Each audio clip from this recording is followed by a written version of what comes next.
Hi there. Welcome back to another one of these guide things, I guess. Yeah, they're guides. Today, we're going to be talking about experience, how to get lots of it, and just kind of storing it. So, the theory behind this experience farm is going to be all centered around using the Knowledge of Ages enchantment. So, if you take a look at Knowledge of Ages, you can see that it says enemy drops are directly converted to experience. So the idea is we're going to have a weapon that has high levels of looting, loot pinata, all that good stuff, a scavenger, which rerolls the loot table multiple times, and we're going to set up a spawner that spawns animals, and it'll have loot echoing on it, which increases the loot that they're dropped. Basically, we're going to maximize the amount of loot we're getting, and then we're going to use Knowledge of Ages to convert all of that into experience, giving us tons of it. And the way we're going to do that is by using some kind of a weapon that has all of these enchantments on it. Now, if you don't have access to getting all of these super maxed out right away, don't worry about it. You can upgrade as time goes on, but at the bare minimum, you need some level of Knowledge of Ages on your sword. And then from there on, you can kind of build up the rest of it. You can have higher levels of looting, scavenger. So I'm getting +2 levels from the gem. So the Splendor gem that gives +2 levels to all existing enchantments. And it's also 1 level higher because I used the Isnium anvil from occultism, and this will give you +1 level over whatever max is. So maximum looting is 8. With the Isnium anvil, you can get 9. Combine 2 level 8 books together, and then you get another +2, which will give you 11 looting. And that's how I got this. So let's get started with the spawner. Actually, before we do that, we're going to take a look at this experience holder from Just Dire Things.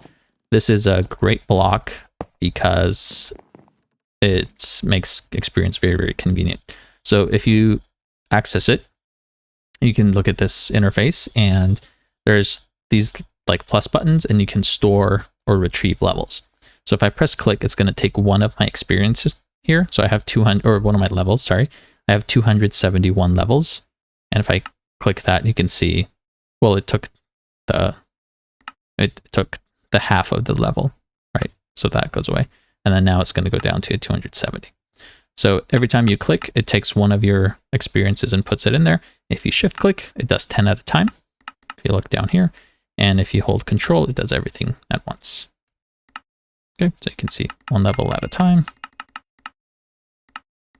And then control does everything at once. So not only can this store your experience, but it can also collect experience. So if you take a look at this render area, any experience droplets that are inside of this area will get picked up directly by this. And you can make the size bigger or smaller, and then also move it around with the offsets. So we will have this going around our mob farm. Let's move it a little bit in this direction. And this is exactly where we can put our spawner. So let's grab our spawner. It's just a normal zombie spawner. And the way you grab these is you can either use a cardboard box from Mechanism to pick it up, or you can use any weapon or any pickaxe that has Silk Touch on it. So if we put the zombie spawner down, it'll start spawning zombies, but we want to give it redstone control.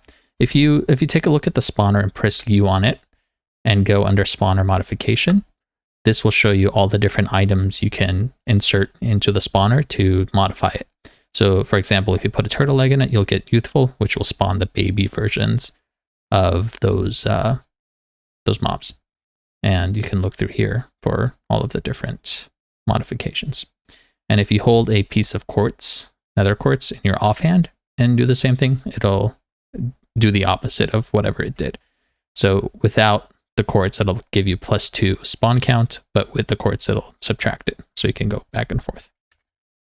Anyways, let's put this down. And the first thing we want to put in it is a redstone comparator, which will give us redstone access. So you can see as soon as I click in it, it stops working. Let's turn this off. Because now we need a lever to be able to activate this thing. So now it's redstone controlled. And instead of using this lever, you can use this guy, the basic lever from Redstone Pen, and you can bind it to a Redstone remote. So put that, and then you right click the remote on it, or is it shift right click? You left click. Okay, so now it's bind to that, and I can turn this on and off remotely. And you can name this with an anvil, and we can call it mob farm or whatever, and then you'll know. So anyways, let's continue upgrading this guy. One of the most important things are echo shards, because this will give us more looting. And before, it used to give you maximum of 5, but now maximum is 3 echoing. So 3 echo shards go in there. And you also want to give it fermented spider eyes. A piece of wool will make it quiet. We already did the redstone comparator. Chorus fruit will give it no AI. So when the mobs spawn, they don't do anything. They just stand there. Sugar will make them spawn faster. Gas tears will make the maximum amount of mobs that can spawn more. And then the clock also makes the spawning faster. And then dripstone reduces their health. And we also want to put a conduit to ignore all conditions. So the conduit is nice because then light levels, players having to be nearby or different biomes or whatever, it ignores all of those conditions. So I'm going to hold control and put in all this sugar so you can see the minimum spawn delay going down to 20 ticks. And we're going to do the same thing with the max spawn delay. All right, then we're going to put in our gas tiers, make the max sanities 32, put in the chorus fruit, put in the wool, put in all those guys, and the dripstone will reduce their initial health that they spawn. So they'll spawn with only 20% of their health. Let's get rid of all of this. All right, and then now I don't want to use zombies. I'd rather use cows just for fun. So let me show you how you can change the mob that's inside of these spawners. There's a couple of ways.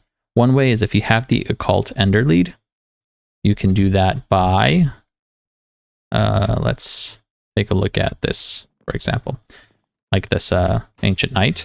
You can right click to pick him up. And then if I put him in there, you can see now this is an ancient knight spawner. So that works. And if you have access to this, this is the easiest way because you can just pick him up and put him in here. If you don't have access to that, then you can go ahead and craft them. So let's throw this chicken down. We'll need him soon. And we want to make a cow spawner. So you're going to go in your world, you're going to find a cow, and you're going to grab one of these swabs from mob grinding utilities and right click on the cow to get its DNA on the swab. And then you're going to grab a bucket and pick up a bucket of experience from the experience holder. And by the way, if you have more than one bucket, you won't be able to pick up. So make sure you only have one. And then you're going to combine that with a seed. Any kind of seed works. We'll use wheat seeds. Then that gives you GM chicken feed. And if you look, the DNA is for a cow. And then you go in your world, you find a chicken, you feed him the thing, he explodes, and then you have a cow spawn egg. And you can put the spawn egg inside of the spawner, and now this is a cow spawner. So that's another way that you can change these. Okay, and then we're going to put a gemstone torch down. When you spawn lots of mobs and you kill them, you get these vengeance spirits, which could be bad for lag. But if you put a gemstone torch down, it prevents those vengeance spirits from spawning. So if you take a look, blocks vengeance spirits spawning in a radius of 15 blocks. So that will help a lot with lag. And then the last thing we want to do is set down a clicker. So we'll just put him over here, and we're going to put our sword in there. Take this down to, let's say 2 ticks. And it's going to target passive mobs because our cows are passive. And we also need to set the range. So let's move this guy to the center of the spawner and make it as big as it goes. And make it like so. So now everything that's spawning in here is going to get killed. Let's turn this off.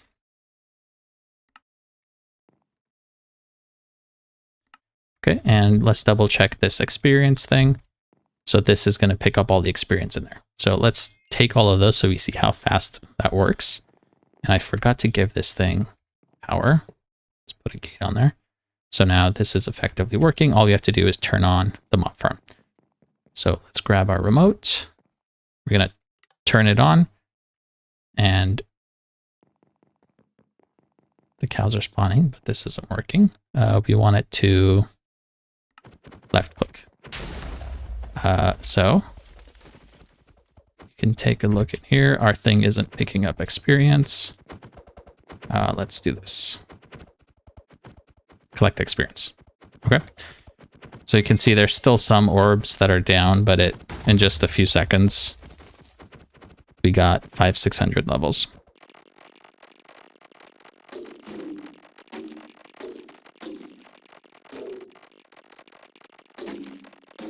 Okay, and it's as simple as that. You set this farm up and you can let it run, and in just, 10-15 minutes you can have 5,000-6,000 levels. And the better the sword is, the more drops you get from it, the more experience you'll get, obviously. Let's turn that off so it's not buzzing in our face. And you don't have to use this kind of spawner. You can set it up with cursed earth. You can set it up somewhere else. It doesn't matter as long as you're killing mobs, getting loot. Witches are another good thing that drop lots of different drops. So you can kind of experiment around. But that's pretty much the gist of it. So there you go. It was less than a minute. We got 1,200 levels. So anyways, thank you guys for watching, and I'll see you in the next one.